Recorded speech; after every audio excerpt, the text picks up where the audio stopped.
Alright guys, welcome back to our channel. Thank you all for coming back and checking out another video.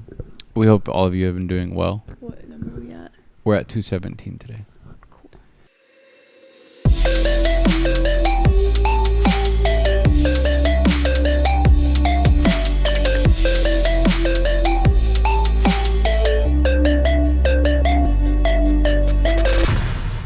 Brian and I were out of town for a few days. We drove up to Portland, Oregon. And Took us a Eugene. long time. Well, yeah, we spent some time in Eugene and Portland. Yeah, it was a long fucking drive. Yeah. It was fun. I had a lot of fun. But yeah, it was long. I think we got food poisoning on the way back home a little bit. Yeah. Thanks, bud. But while we were gone, Venezuela had an election. And I don't really see a ton of people talking about this right now. I know there's a good amount, but I don't feel like enough people are. And yeah, I don't know. I feel like we should cover a little bit or try to learn about it, I guess, too. Yeah, because my understanding, I don't know. I feel like I get what's happening, but at the same time, because I personally, and I know you're kind of like this, I'm not so invested into political parties in other countries because every country does politics so much different. Like what's considered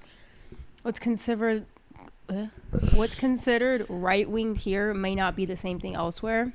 100%, yeah. All I know is that this Maduro guy was appointed by Cesar Chavez, right? Back in 2013. I didn't even know that. Yeah, that's what I gathered, that he was appointed by him when he died. So this wasn't like he got elected in. So he's been... It's just what I've gathered. He's been ruling Venezuela for a while now. Yeah. 10 years, a little over 10 years. Yeah. And it seems like the majority of people in Venezuela are over it. They want change. They want something different. It feels like a dictatorship, even though it's considered like a socialist country. Yeah. Well, so I don't know what I've seen, and I've just seen like videos, and I've met a few, like we met a couple of Venezuelan guys in Spain when we were there, and I was talking with them. But everyone that I've seen on like videos where people are traveling to it, or just people I've met, they just say that there's like a huge lack of opportunity, like money wise. Yeah, money wise. And so that they have to go to other places or try to get out of there. Right. And I guess where my lack of knowledge gets in the way is the other party. Because do you remember that the woman, Maria, I can't remember her last name, but she was also trying to run and they pretty much made it illegal for her. This was like in the news not too long ago. And everyone was like, what the fuck? Like, that's weird. But like, it wasn't anything that was covered long term. I don't remember. The person that was replacing her to run against him was his name's Edmundo, I believe, and everyone is saying that the majority wanted him to win, and he did win the popular vote, and Maduro's just like no. Yeah, like, interesting. I really don't know much about this. They're also trying to hide that he lost too, according to what I've seen. Yeah, that's why it's saying that's why today's title, Venezuela stole an election. I just get so frustrated because there's so many people I've seen online that are trying to compare Trump losing, and they're like, see, they're like, what do you like? I'm just like, you guys are like, you have to be like deranged to compare this to our government, because yeah, we have a lot of our faults and stuff, but like Trump losing against Biden does not compare to this man losing against what they consider a dictator. Yeah. Like apples and oranges. And so, yeah, I just see a lot of right-wing people that are saying things like, pretty much could like be us if Trump doesn't win again. Yeah. Such bizarre takes. But if you know more than us and anything that you don't hear in this video, feel free to comment, because it's hard to keep up with a lot of politics, especially when it just feels like something new every day. Yeah. But those people like protesting, and I don't know. The stuff I've seen online, it's pretty heartbreaking to see people lose hope in their government because they just feel trapped by their government to a degree of, like, to this degree, I could not imagine. Yeah. Anyway, let's get some more information. Yeah, this is by CBC News. I'll put the original in the description. It seems Nicolas Maduro is a man who just can't lose. There are widespread and growing protests in Venezuela. People who swear up and down that Maduro was crushed in this weekend's election. Vengo aquí a la calle, queremos libertad, ya estamos cansados del gobierno, queremos el cambio, queremos ser libres de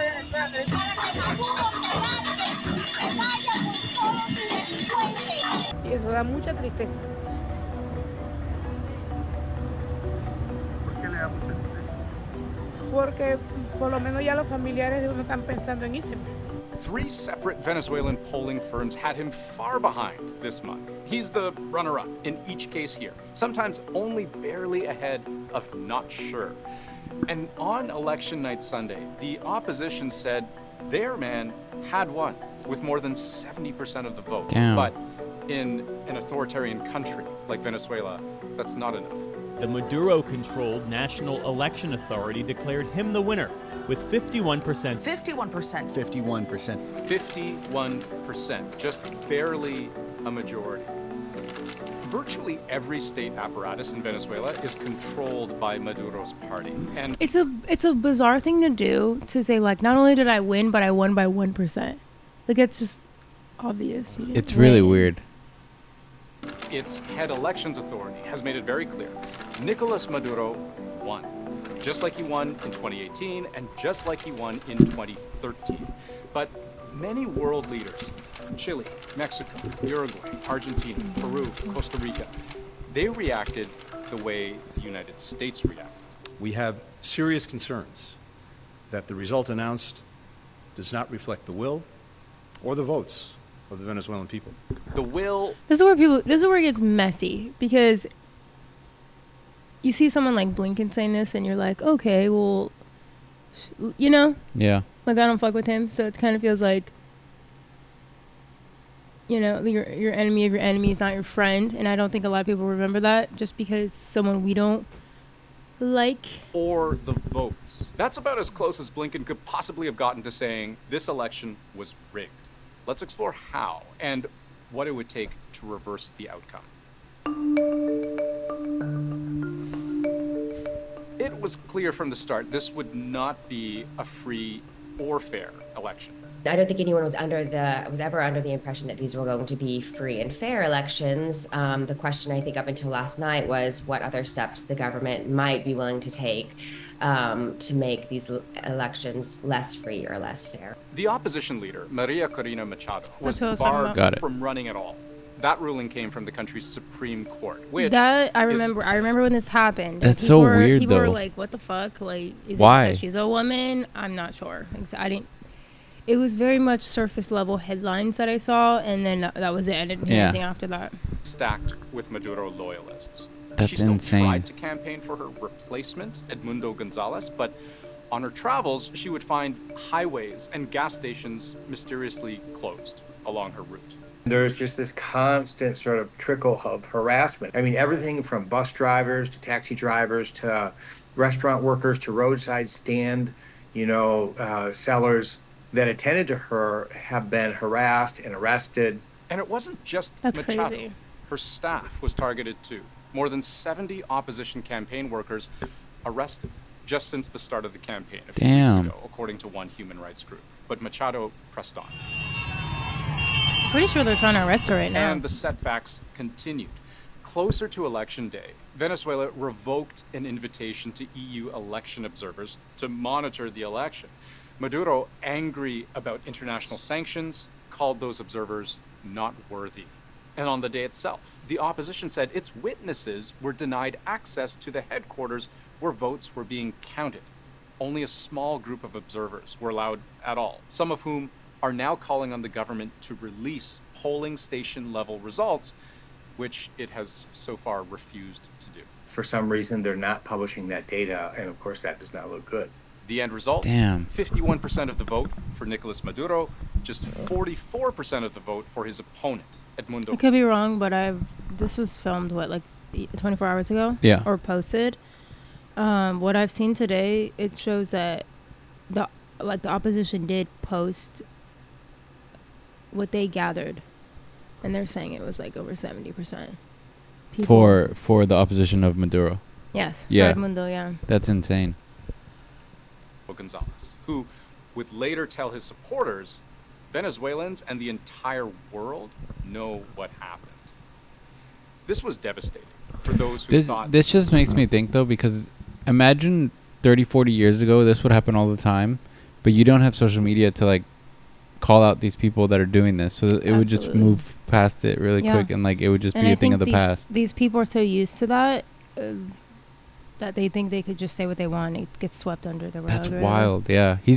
So what it seems like is he's really just not giving up power, even though he knows he lost. That's what, yeah. And it's like, why even hold an election? You just don't want to call yourself a dictator because you are. It's for the illusion of democracy, I think. Right. Yeah. But yeah, you're right. Social media, like, people in Venezuela are taking footage of everything that's happening right there. And somebody I saw posted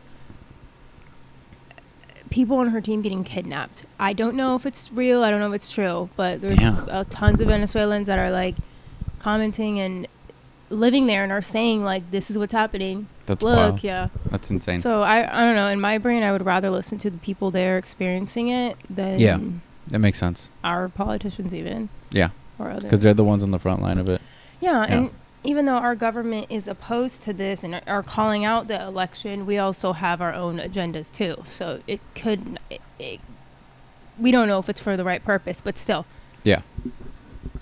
This time would be different. They felt robbed.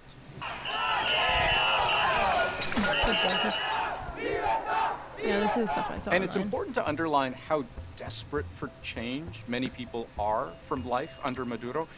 Despite sitting on top of one of the world's largest proven oil reserves, Venezuela has been an economic mess. It grappled with one of the worst hyperinflation crises in modern history. Prices going up 53 million% over just That's a 3-year fucking period. crazy. Just to buy chicken cost whatever this amount of money is. Unemployment, that's crazy. Poverty, malnutrition, shortages of basic goods, they were all daily problems. More than a quarter of the country's population has fled just in the last decade alone. That's nearly 8 million people, making it the largest displacement crisis in the world today.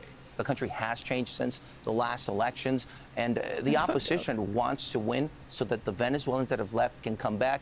Any hope of that changing hinged on Maduro being voted out. It is a shame that quite likely, almost certainly, the Maduro government violated their trust in those institutions. The evidence that this was not a free nor fair election is compelling enough that several foreign governments have held off on recognizing the results. Canada is among them.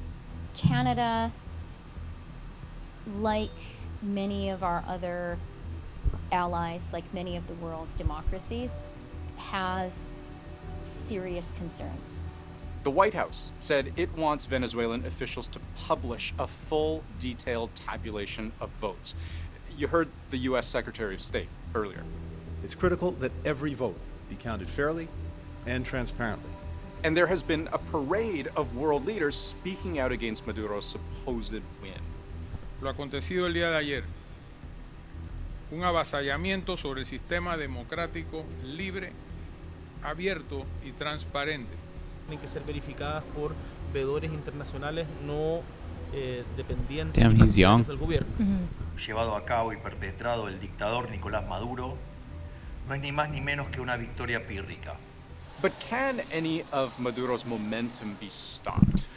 I mean, I'm glad that a lot of the rest of the world is calling him out about this.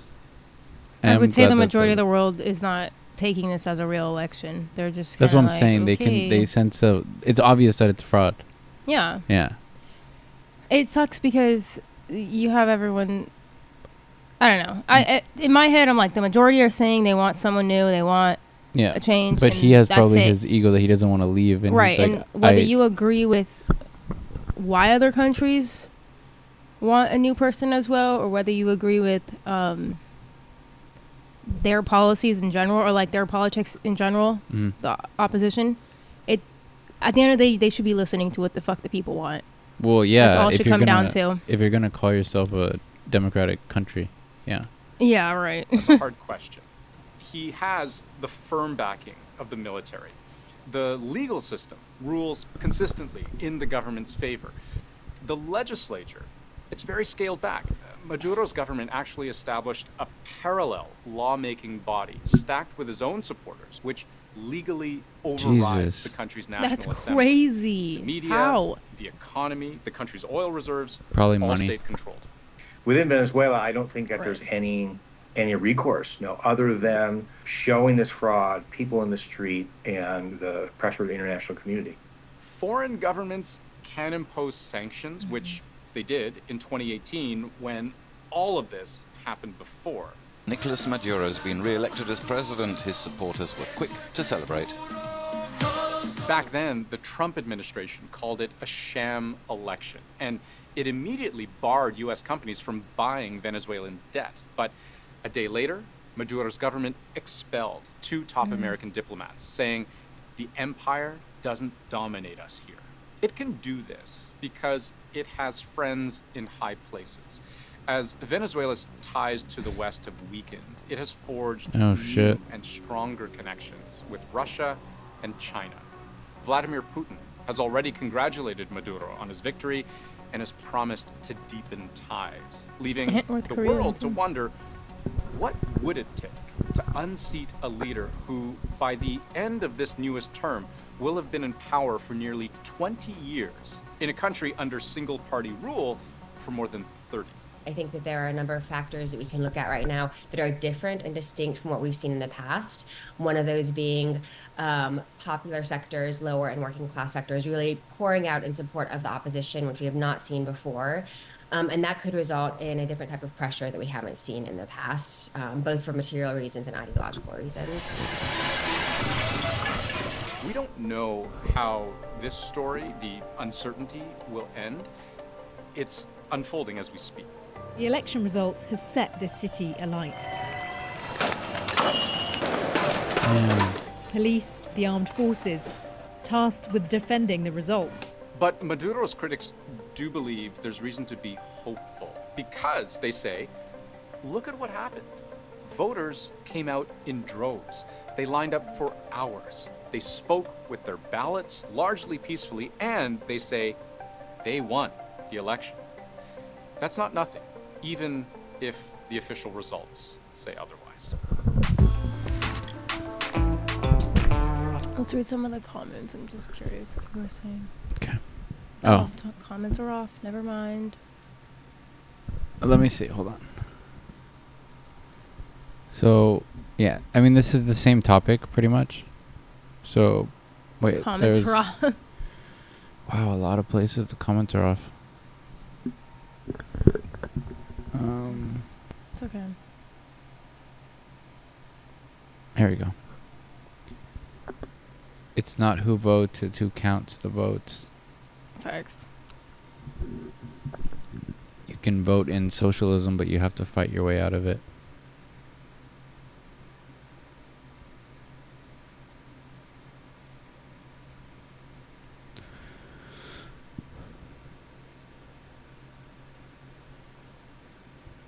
Yeah, I mean, a lot of these are kind of like general. Yeah. This is Belarus all over again.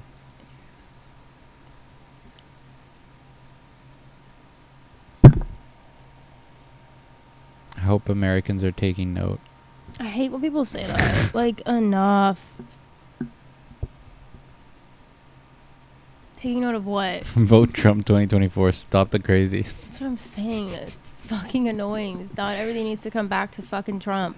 I just don't. I hate. In my opinion, I don't think you blame this on socialism. That's kind of like a blanket thing to just blame it on. I don't think it's that at all. I think it's obviously if you have something that is meant to be helpful to the majority of people, but you have someone corrupt and in why control. Would there that's be most of the country poor in socialism? That doesn't make sense. They wouldn't be that poor. Yeah, that's more of a dictatorship that's happening. Right. Yeah. I think they're just. That's why I was saying earlier. What's considered right wing, left wing, what's considered socialism, I think it just depends who you ask and where you are in the world. It depends who's in charge of the system too. Yeah. Yeah. It's not going to be a copy and paste thing everywhere you go. Yeah. Yeah. And people here like to bring everything back to us. Like, this is what's going to happen to us. No, it's not. It's actually not. Whether I don't like Trump, but whether he wins or not, that's not what's going to happen. I do wonder. I don't know. I think Kamala might win. Okay, let's not talk about that right now. Let's focus on this subject. But yes. Yeah. I hope she wins. I don't. Again, it's like the lesser of two evils constantly in this country. But I do feel like there's going to be pressure on Maduro to give up or to redo the election, like recount. It sucks because we're thinking about this from a Western point of view, that it's just, we just get mad and make noise and hope that for the best. These people are literally dying if they don't agree with this, and it's fucked up. This is their life on the line. Yeah, I mean, I've been hearing over the past couple years, or I don't even know how long. Or they have to flee. I'm pretty sure I saw like Costa Rica even, or Costa Rica is even saying like they will take people. No, but I've been hearing about Venezuela for years now. I know, that's why when we keep saying we want to go to South America, that's the one place I said I have no interest going to because of the political dynamic going on there. Yeah. And now it's only worse, and it feels horrible to just go to a country knowing everyone's suffering or the majority are unhappy with their quality of life. It sucks. Yeah. But anyway, I'll put the original also in the description so you guys can watch and look into it more too. This won't be posted for a couple more days, so if there's any updates that were not covered, let us know in the comments. Yeah. We're still learning about this too, so hopefully things go the way they want. I hope I hope the other countries put pressure on Maduro. They kind of are. It seems like it. So I hope that continues, and I hope they force him to pretty much like either do a recount or just admit to what's happening. I don't think recount or not, he could fake it again. Yeah, but I'm saying like if we have high up people from other countries go and like investigate and I think inspect. that's the problem. They shouldn't have to do that. And they shouldn't have to, of course, but what did you see him say when Trump made a statement? He was like, the empire doesn't control us. Yeah, exactly. Yeah, this man doesn't give a fuck about what anyone thinks. And he's not wrong. Other countries should not control other countries, period. But that just shows his mindset. Like, he doesn't care what other people think, feel, or say. But then don't label your country as a democratic country either. You should label it what it is, which is like dictatorship. Yeah, exactly. But okay, well. All right, that was what? No, I mean that it was a good video. The guy he gave a good breakdown of it. No, he did. But, I learned more in that video. Yeah. So, yeah, and hopefully we can learn more. I was gonna say, just leave any comments below about anything that you guys find out about it or anything like that, or your opinions. And yeah, we hope you enjoyed that video. Bye. Peace.